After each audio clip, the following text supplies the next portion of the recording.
कथा थी, महाराज दशरथ ने, भगवान राम ने माता कौशल्या को बताया कि मुझे तो 14 वर्ष का वनवास हो गया। अच्छा आप लोग बताओ, उस मां पर क्या गुजरी होगी जिस मां को यह पता चल गया कि राम को 14 बरस तक का वनवास हो गया। अगर आज की मां होती तो सौतेली मां से जाकर के लड़ पड़ती, कैकई से जाकर के लड़ पड़ती, लेकिन कौशल्या ने एक लफ्ज भी, एक शब्द भी अपने मुख से नहीं निकाला।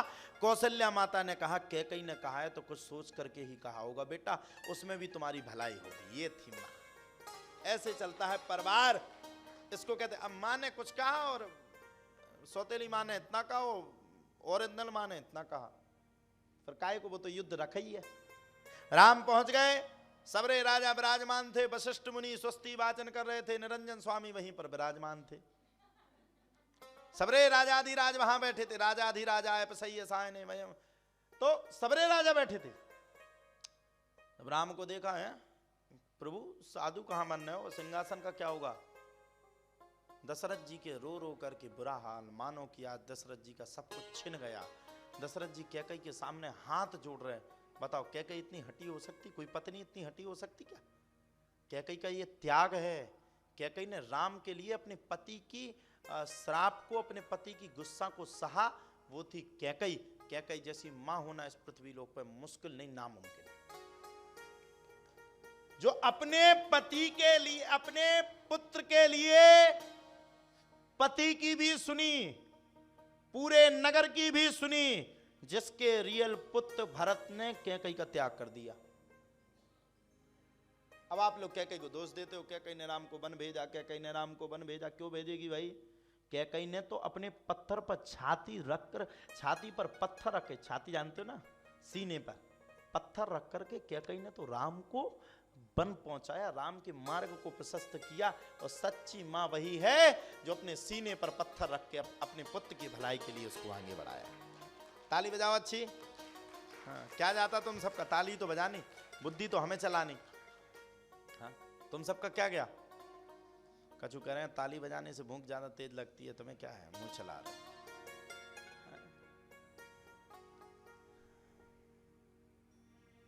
अब माता जी आप जा रहे, कैसे होगी ये कथा पूरी। अच्छा हमारी जिम्मेदारी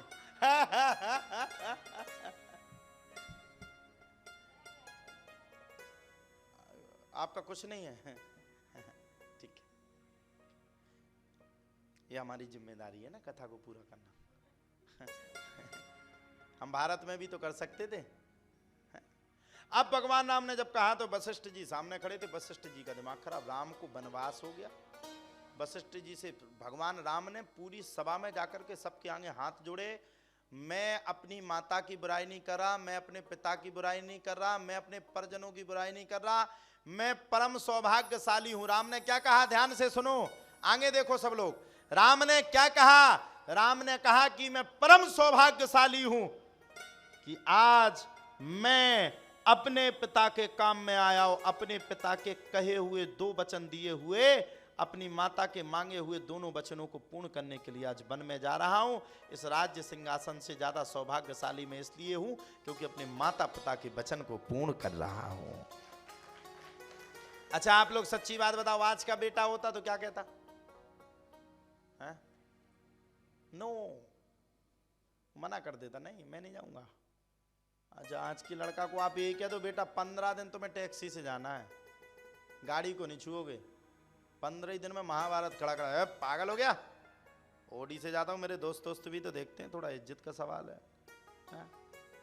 राम ने तो सभी छोड़ दिया, ओडी फोडी सब शांत हो गए। हाँ राम के जमाने में भी तो ओडी हुआ करती होंगी ना, राम के जमाने में भी तो रेंज रोवर हुआ करती होंगी ना, डिफेंडर हुआ करती होंगी ना, स्कॉर्पियो तो जानते नहीं होंगे, जानते हो? हाँ इंडियन नहीं, स्कॉर्पियो से अच्छी कोई गाड़ी नहीं है। हाँ आप उनके पास है, वो बुराई मत करना कभी। हाँ और सुनो, जिन्होंने दान दी उनका बहुत बहुत बड़ा शुक्रिया, वो हमें सुन रहे होंगे। प्रवीण बजाज जी कटनी वालों ने हमें वो गाड़ी दान में दी थी, उनका इतना बड़ा एहसान है, इतना बड़ा एहसान है। जब हमारे पास चलने के लिए गाड़ी नहीं होती थी तब जाकर के उन्होंने इतनी बड़ी गाड़ी का दान दिया था। एक बार जोरदार ताली हो जाए प्रेम में। इतनी बड़ी गाड़ी का दान किया, हमारे पास चलने की व्यवस्था नहीं होती थी, उन्होंने व्यवस्था बनवाई। इतनी बड़ी कथा करवाई आज से 2 वर्ष पूर्व। महाराज जी आप कथा करो, मैं आपके साथ हूं। उन्होंने मुझे गाड़ी दी। और अभी बेटियों का विवाह हुआ तो बेटियों के विवाह में सबसे ज्यादा दिव्य दक्षिणा उनकी ओर से आई। जो बेटियों को जो सोफा सेट दिया जाता ना, फर्नीचर, वो प्रवीण बजाज जी की ओर से दिया गया। आज मैं यहां इस धरा पर हूं तो उनका भी कहीं ना कहीं योगदान है। एक बार जोरदार ताली हाथ खड़े करके प्रवीण बजाज जी के लिए।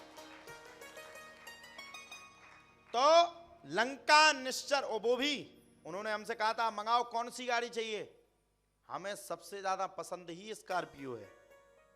और हमने अपने पसंद की स्कॉर्पियो एन, भारत में चलती है, अभी नई गाड़ी है, बहुत उठती है, वही हमने चॉइस की ली थी। रातों रात उठा करके लाए थे लोग गुरुजी। और उन्होंने आज से 3 वर्ष पहले दावा कर दिया था कि आने वाले भविष्य में गुरुजी देश विदेश में जाकर के भागवत कथा सुनाएंगे। ये उनका बात कथा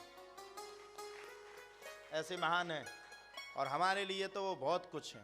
हमें जो कुछ भी दिया उनकी देन है, और जो कुछ मिला उनकी देन है। आज जहां तक भी हम पहुंचे, अगर शुरुआत में वो सीढ़ी नहीं पकड़ाते तो हम उठ नहीं सकते थे, मतलब आ नहीं सकते थे। कथाएं करवाई उस समय, उस टाइम पे जब एक कथा होने की भी परेशानी होती थी, तब उन्होंने करवाई। एक बार फिर से हमारे कहने पर जोरदार ताली हो जाए। तो राम ने जब वन पर पहुंच गए, और जब राम वन पर पहुंच गए तो पूरे राजा स्तब्ध हो गए। अरे क्या कहीं ने किया क्या है, वनवास क्यों मांग लिया राम के लिए? राम तो इतने अच्छे राजा बनकर के विराजमान थे, चक्कर क्या हो गया, क्यों मांगा वनवास? अब तो बड़े स्तब्ध हो गए राम, इतने स्तब्ध, इतने स्तब्ध, इतने स्तब्ध की पूछो मत। महाराज दशरथ आकर के सिंहासन पर बैठ गए और राम के लिए रोने लगे।